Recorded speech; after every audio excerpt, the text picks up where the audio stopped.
Assalamualaikum warahmatullahi wabarakatuh. Kembali lagi dengan saya Sawia Pohan dengan NIM 180111313109 dengan mata kuliah Sosiologi Pembangunan kelas C.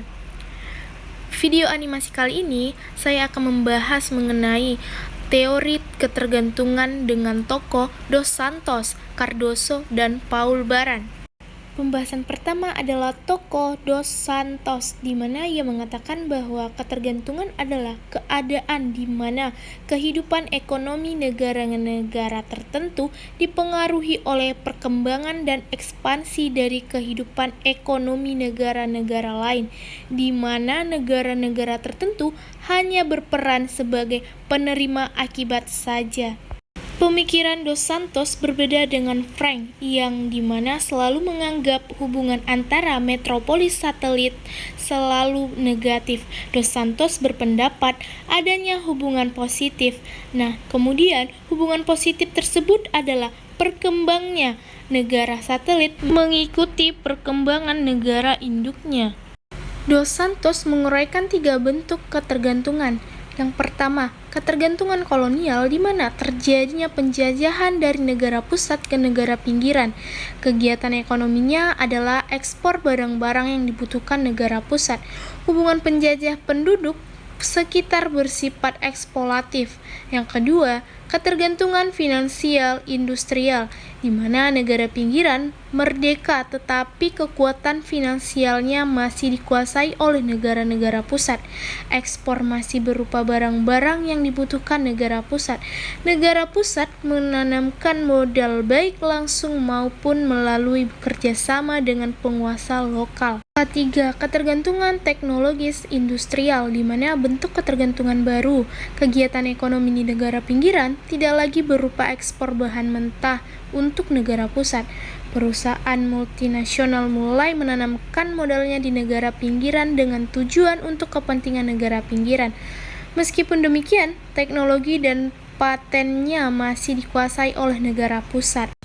Dos Santos juga membahas mengenai struktur produksi dari sebuah proses industrialis. Pertama, upah yang dibayarkan kepada buruh rendah sehingga daya beli buruh rendah. Yang kedua, teknologi padat modal memunculkan industri modern yang dimana menghilangkan lapangan kerja yang sudah ada, menciptakan lapangan kerja baru yang jumlahnya lebih sedikit, dan larinya keuntungan ke luar negeri, muncul ketidakadaan modal untuk membentuk industri modal sendiri. Dos Santos juga mengatakan bahwa kapitalisme bukan kunci pemecahan masalah, melainkan penyebab muncul masalah.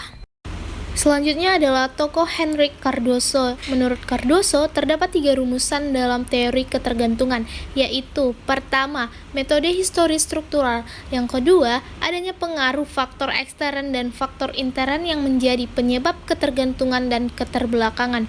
Dari sisi intern, fokus pada masalah ekonomi, sosial, dan politik. Persoalan pembangunan yang ada di dunia tidak dapat dibatasi hanya pada industri, substitusi impor, strategi pertumbuhan, orientasi ekspor atau tidak, pasar domestik atau dunia. Namun, justru pada adanya atau tidak adanya gerakan kerakyatan dan kesadaran kepentingan politik rakyat. Dalam faktor ekstern, dominasi ekstern akan mewujud sebagai kekuatan intern. Rumusan ketiga, adanya kemungkinan bahwa pembangunan dan ketergantungan mewujud secara bersama yang memunculkan ketergantungan yang lebih dinamis.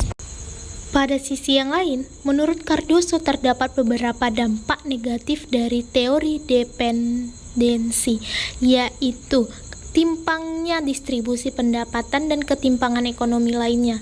Orientasi pembangunan ekonomi pada barang-barang yang tahan lama yang tidak diperuntukkan rakyat banyak akan menambah hutang luar negeri.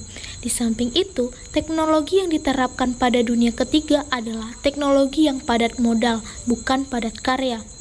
Hal ini akan menyebabkan ketimpangan karena tidak menjanjikan tumbuhnya sektor barang-barang modal.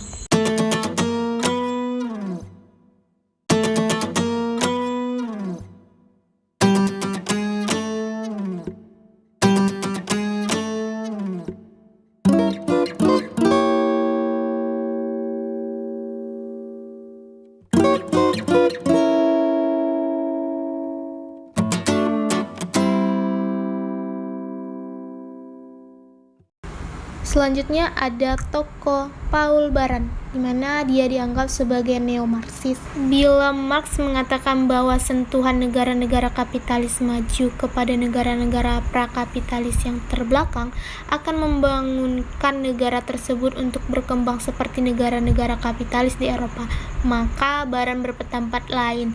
Baginya, sentuhan ini akan mengakibatkan negara-negara prakapitalis tersebut terhambat kemajuan dan akan terus hidup dalam keterbelakangan.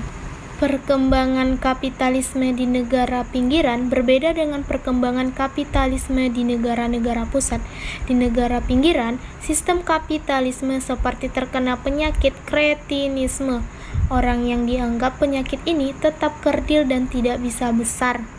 Teori ketergantungan Paul Baran menyatakan bahwa satu negara-negara pinggiran yang prakapitalis mempunyai dinamika sendiri yang bila tidak disentuh oleh negara-negara kapitalis maju akan berkembang secara mandiri, dan yang kedua, justru karena sentuhan negara-negara kapitalis maju ini, perkembangan negara-negara pinggiran menjadi terhambat.